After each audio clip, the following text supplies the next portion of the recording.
Hey guys, what's up? Welcome back. This is the second part of this weekend's video, a new in collection vid with not that much records, some pickups, some distro pickups, some show stuff, and then a record from when I was on holiday. So yeah, first up, I'm not going to do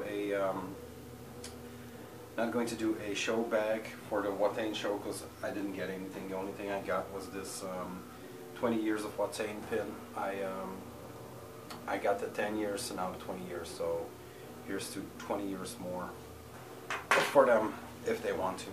They also had this poster, which was just a free poster, but I loved the propaganda artwork that was also on the box. So yeah, that's the only two things I got from that show.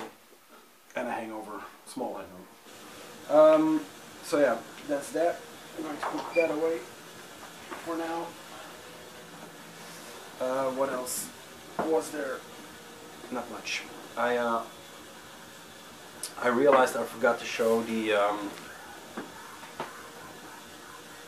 stereo equipment in the last tape delay because it was such a large bulk of tapes. So from a man from Brazil, that's going to be in the next tape delay.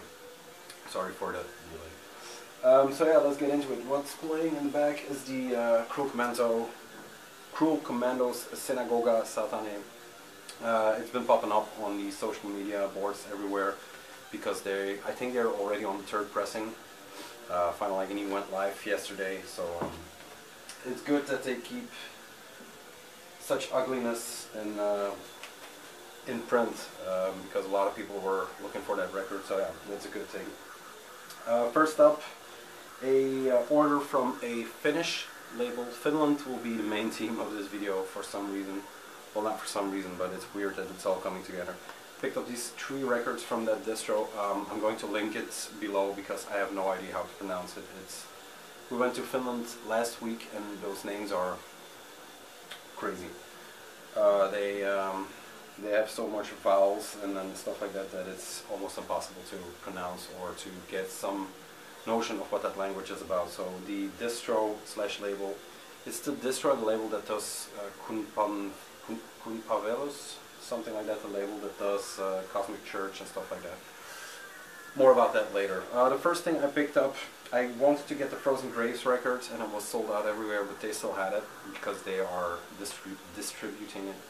So I was looking to get a bit more from them, just so the shipping was doable, not pay 23 or maybe up to, not 30, but up there for one record. So I looked through the distro list and they still had this one, the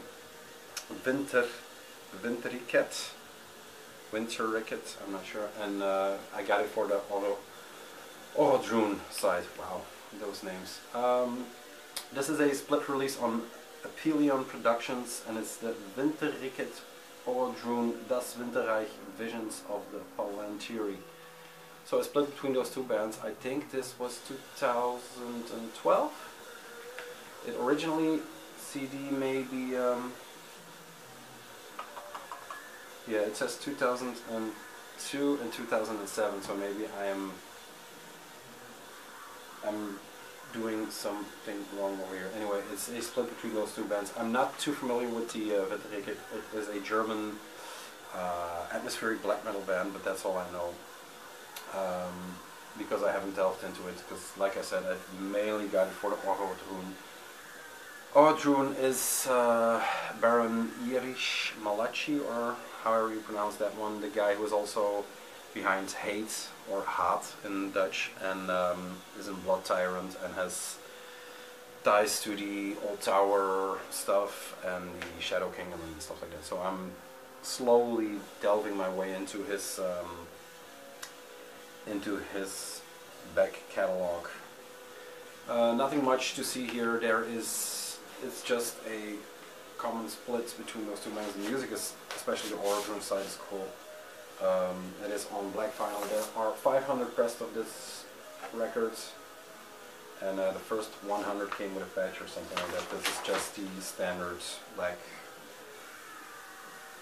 nothing special record. But I like it when you find something like this in a distro for just, you know, I think it was 12 euros or something like that.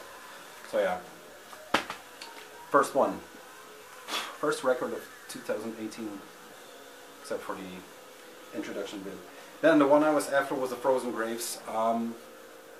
I am a member of one of those Facebook groups that just rambles on about vinyl, and this popped up all of a sudden. And I think it was Eric Baker, the one from Chaos Moon, the singer, who is very active on those boards, that said, if you don't have this, you're fucking up. And believe it or not, that was exactly the minute I put my order in for this one.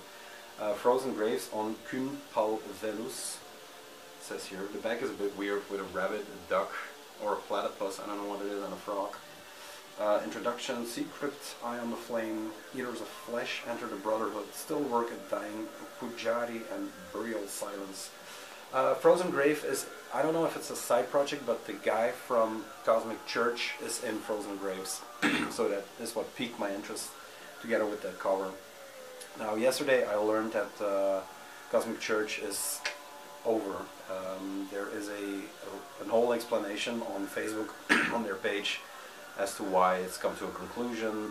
There is also a part in the Finnish metal book that came out, so if you combine those two you will have the complete story. There is a record coming out. I thought it was going to be early 2018, and if I'm not mistaken, or if he is not mistaken, the vinyl will be out early 2019, so that's away for a while. So yeah, we have to get our minds around Frozen Grave. This is a worthy successor in my opinion, a contender for Album of the Year. Now, I don't know if it's 2000, yeah, this is 2017, I think, so this should have been in the top albums of last year, but you know me, I'll include it anyway. I don't know anything about the pressing. There's not that much of them, I think, in the first pressing because it's sold out everywhere. Even the distros have run through their copies. It is an amazing record. It is, of course, black metal, but you have to hear it to. Yeah, just check it out. Check the digital version out.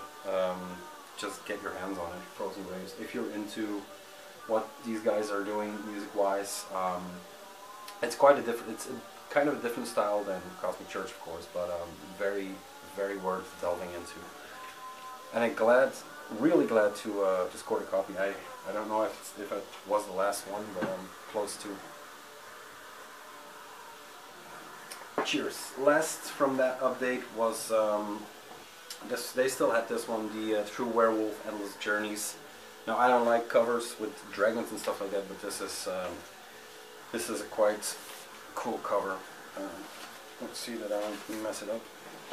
This is a demo compilation. The demo from 2000, so demo 3 from 2003, demo 4 from 4, demo 5 from 4, and demo 6 from 5, and then one more, 7 from 2005. So a lot of demos compiled on one compilation record. Endless Journeys. Look at that beautiful dragon spitting fire on the church, setting ablaze the town of, I don't know Finland, because I saw one little church while I was there.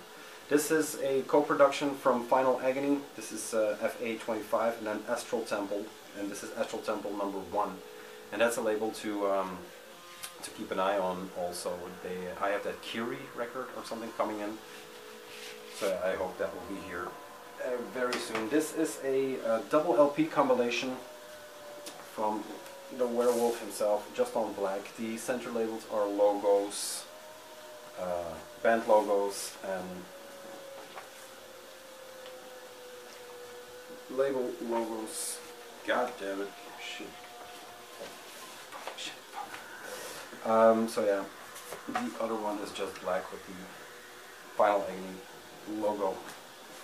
Then there is a nice booklet that came with it, with some wood carvings. Now, and I was one of them, when the Live in Heckelgem record came out on New Era. Everybody was wondering where the hell is this artwork coming from. Everybody was, you know, taken back or surprised by the artwork. But I wasn't delving into the werewolf too much at the time. I've seen some of those BDSM, gas mask, nun stuff. But if you look at the booklet, he was already on it when the demo, in the demo phase. It is just, you know, there's a nun. Some Satan stuff, of course. Some ugly chicks. The vampire. You know, there's even, I have to see, this is just some old hag spitting up some milk. So yeah, they were in it in the early stages. Morbid Nights. So yeah, this is quite a cool compilation actually. There are some images in here that are deemed, I think, too far for YouTube. I mean, this pigman cuddling with his girl under the satanic ruins. So yeah, you get the picture. It's another lonely night for Mr. Werewolf. But all in all, I am. It seems that the farther I delve into the werewolf and Final Agony, they are a match made in heaven. So there are a few copies. Since like last video I said I was label loyalty. Final Agony is one of those labels that I didn't notice in the beginning. Now with all these releases coming out and everybody's talking about them, I looked at my discogs Final Agony, and it seems I have quite a few of their releases, which is nice. There are, of course, a shit ton that I need, but yeah, a cool label to delve into. 3 more. Let's start with this one. This is the record I got in Lapland, of all places. We were very close to the Northern Circle, or whatever you call it, the North Pole, the Polar Circle. And of course I found a record there.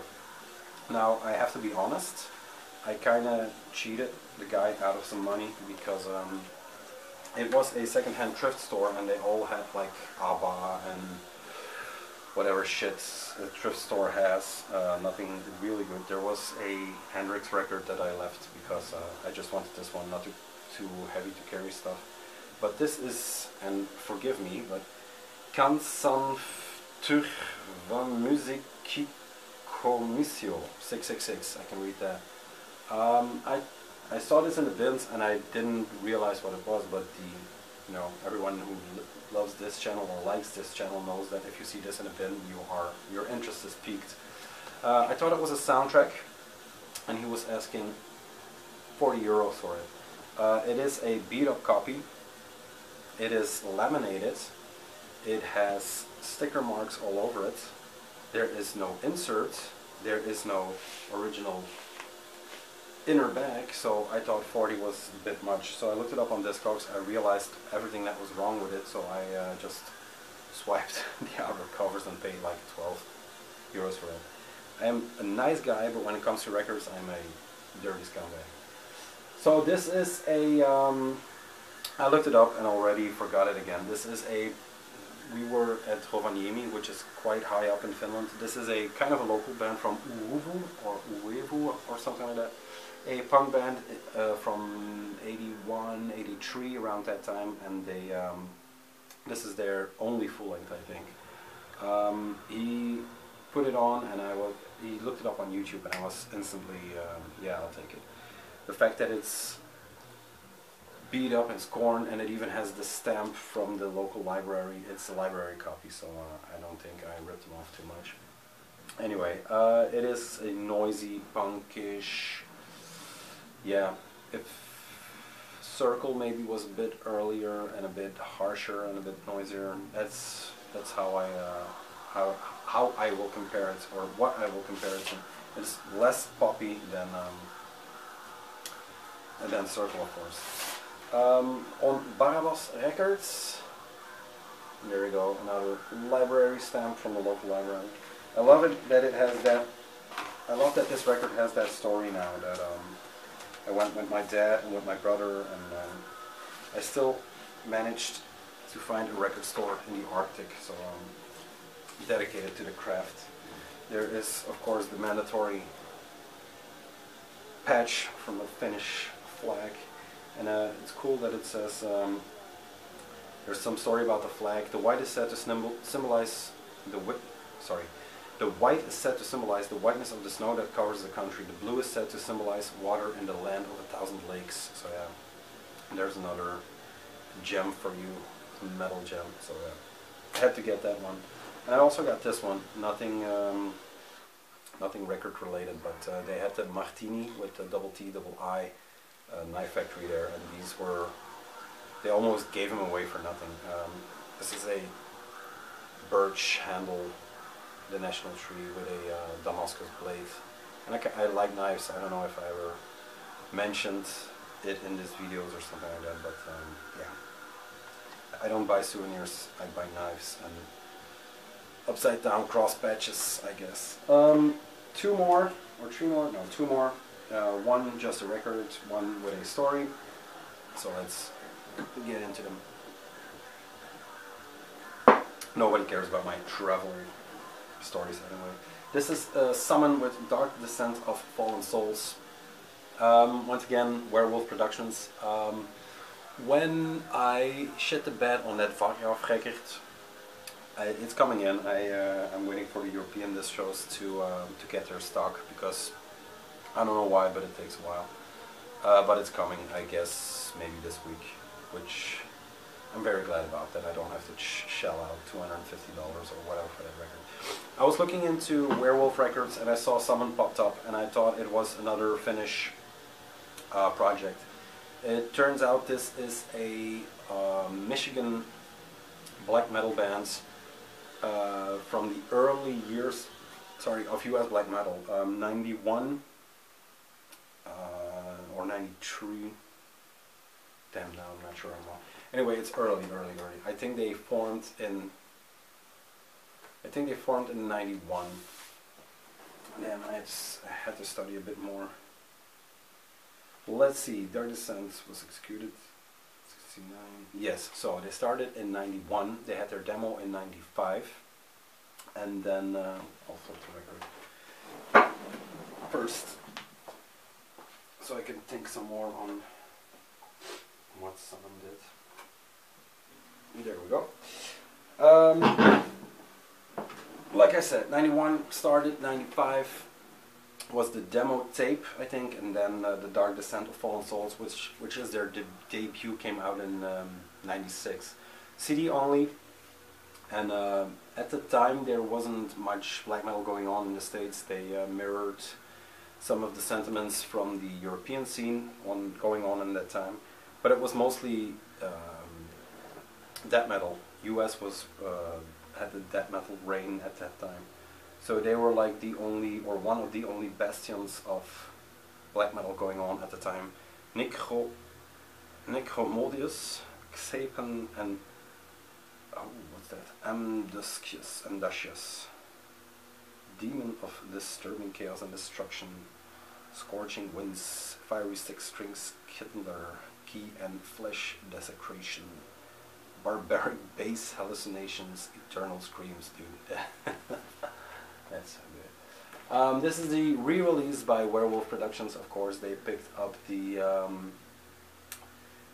debut of these guys, and it is quite a cool record. I mean, it's kind of a lost gem in my opinion, because if you are the only black metal band in a sea of death metal, and you just have a CD release at that time, because 91, 93, that was a time that they didn't press a lot of vinyl, because the compact disc was beginning to, the rise of the compact disc was on the way. So that's why you don't find a lot of the grunge stuff. There is pressings, of course, but it's not pressed en masse, also because it's not that wanted at the time. All that stuff was, people wanted that stuff later when it got the big boom. Anyway, Summon, it comes with a poster. Now you know me, if you put on some corpse paint, some bullet bells, and you're breathing fire, you are well on the way to me buying your record. So yeah, I picked this up because it had a lot of good things going for it. It wasn't Werewolf Productions, it was an early USBM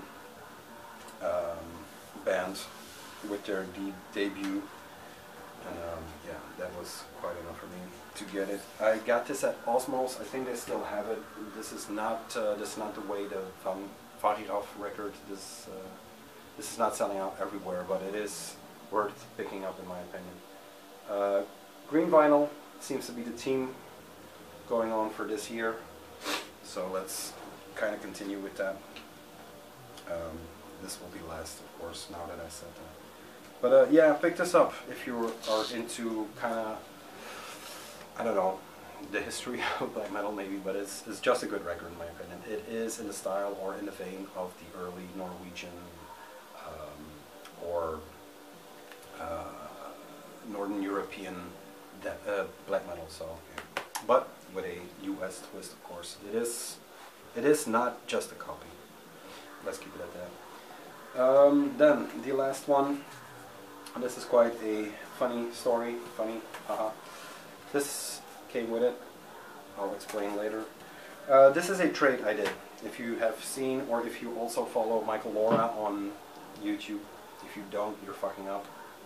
Because like I'm showing stuff that a lot of people are showing. Maybe they're like the summon I haven't seen too much, but he is showing gems that yeah, that people are. He's right. People are just not talking about. For example, the last stuff that he did, there was a tape from was it a label from Denmark, Blood Build Record or something like that. I don't know. You know how I'm with names. But anyway, check out his channel. He is he's doing good stuff over there. He's always holding out on us. That's what bothers me. He's always like, oh, let's take a record here, and then he shows like 4, and then he stops. So yeah, more to come, I guess. On to the trade. We still had copies from Epson and Body, the records. 2 guys from Amen Ra did with Neurosis from Scott Kelly for our project, The Diva Stares Back, the big box set. That was the last part of it. A one-sided 12-inch with an etching on the back with a circle of 2 teeth.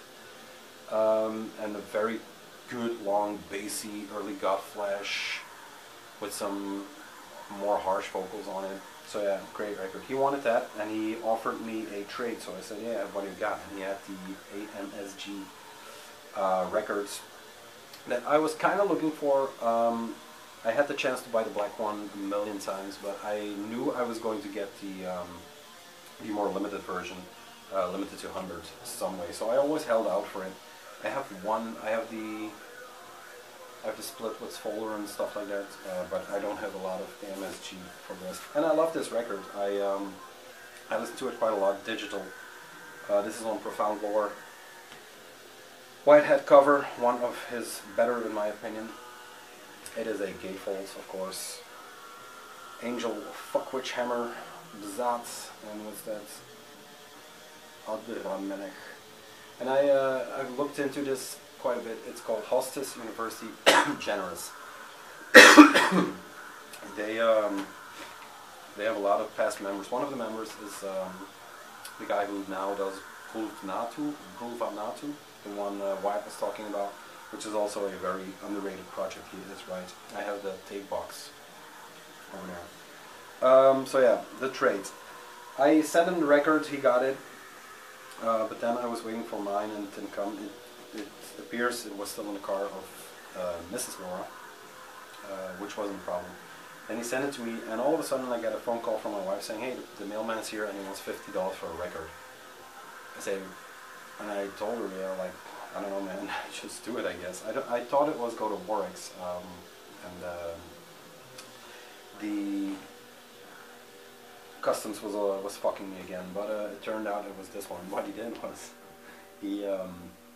and no apologies needed, we worked it out. This is actually a warning for all the people who do trades from the US to Belgium and to other European countries. If you put the value of a record, you put $120 for this one, which is insurance value, okay, but the post and the customs take that value and then calculate what you owe them import taxes. So $50 for a record. This turned out to be one of my most expensive records. But we worked it out. He's going to, not that he needs to, but he's going to rectify the situation. So yeah, all good. And I got this record. Plus I got this, I kind of like this painting. I thought it was done by him because he has a lot of artwork in the back, but it's actually by his daughter. So yeah, kind of like this piece. Too bad it doesn't fit in the vinyl. I'm not going to cut it. So yeah, AMSG. It is a. There's a lot going on this record. This is the. Let's start with that.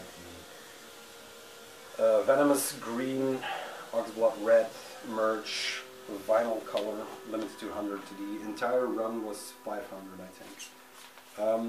This is going so far, or for me to say there's a lot going on this one, is there's even saxophone on this one. So it's quite a journey, this record.